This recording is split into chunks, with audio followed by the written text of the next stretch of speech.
now to the Zimmerman trial in Florida. Greta is still with us. The case is now in the hands of the jury, but should this case have even gone to trial? Geraldo Rivera says race politics forced Florida to pursue a weak case against Zimmerman and blames civil rights activists like Al Sharpton for getting Zimmerman prosecuted in the first place. This was a case brought because of political pressure, race politics in this country. I hate to say it, I hold the Reverend Al Sharpton in much higher regard than many of my colleagues. I won't speak for any of you presently, but I think I do. But I totally believe that the Reverend Al is the catalyst behind the murder-2 charge 6 weeks after the incident. And here's what Sharpton said back in March of 2012. We are tired of going to jail for nothing and others going home for something. Zimmerman should have been arrested that night. Don't talk to us like we stupid. Don't talk to us like we ignorant. We love our children like you love yours. Lock them up. Greg, you're buddies with Sharpton, aren't you? Yeah, we go way back to the Tawana Brawley hoax.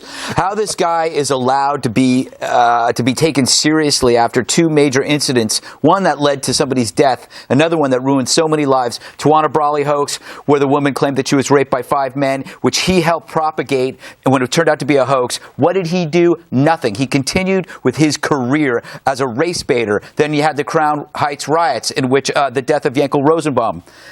Because because of his sheer anti-Semitism, and he is now out here doing this. The things he's saying might be legitimate. There should be anger, but he's not the person to express this. And now we have unrest that is trumping arrest.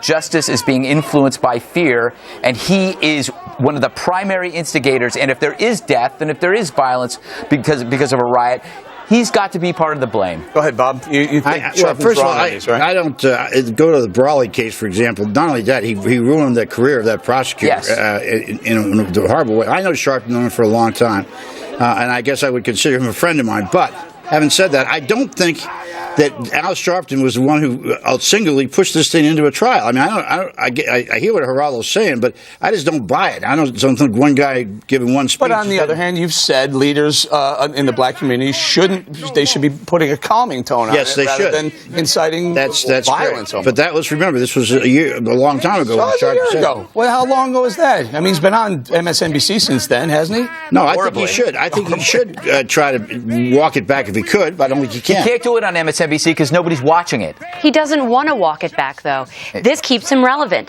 Yeah. Hitting the rewind button for the nation keeps Al Sharpton relevant, and that's what he wants, even though it's completely unproductive. Roger Simon, who runs Pajama Media, called this racial nostalgia. They long for the time of the civil rights era, so they continue to fight these battles that hurt all of us. I mean, Bill Lee, the chief of police, said he did not have suspicion to arrest Zimmerman that night. Should it have gone to trial, Eric?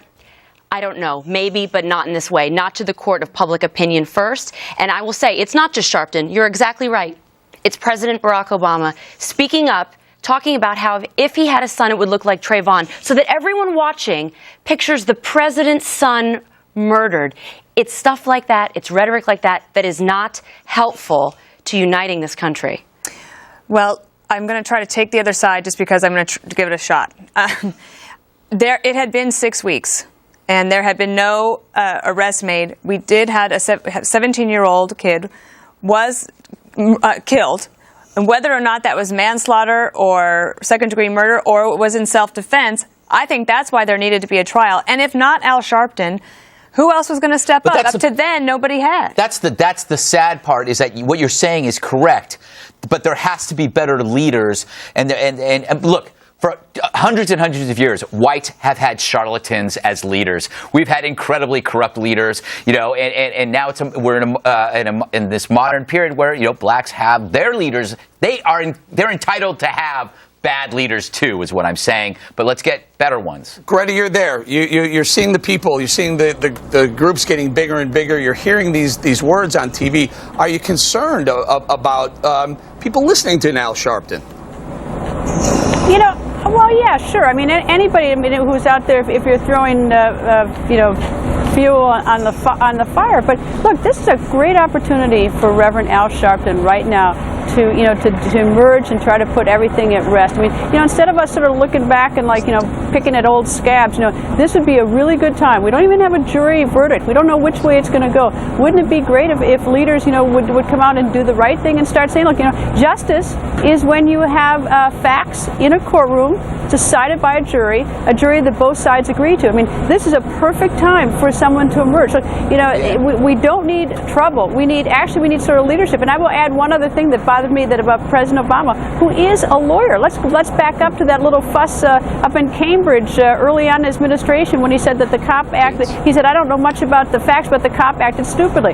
I expect more of lawyers. And Al Sharpton's not a lawyer, but he certainly is a leader, and I expect more of him. I want him to emerge here as whatever the verdict is, to do the right thing, and we'd have to stop picking at old scabs and trying to cause trouble.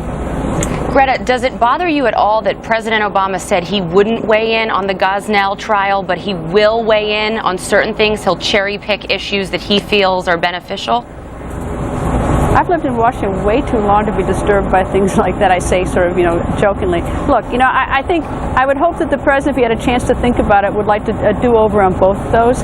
The president shouldn't be weighing in on these, on these trials. I mean, maybe there's some trial that he should. I don't know, but when one is so, is likely to cause so much pain, and we don't know the facts. Not one of us was out there that night. Not one of us, and that's the very reason we have this courtroom. We sort of piece it together by little bits and pieces, whether it's coming from statements the defendant has made, challenged in videotapes, or whether it's forensic evidence. I mean, we do have a system to try to resolve it rather than the microphone. The microphone's not where you're supposed to seek justice. And we don't know what happened that night, but we've all agreed these 6 people are going to decide it for us. The lawyers in the courtroom agreed. The prosecutor did. So maybe we ought to let that happen. And after it does happen, we ought to accept it, whether we like it or not.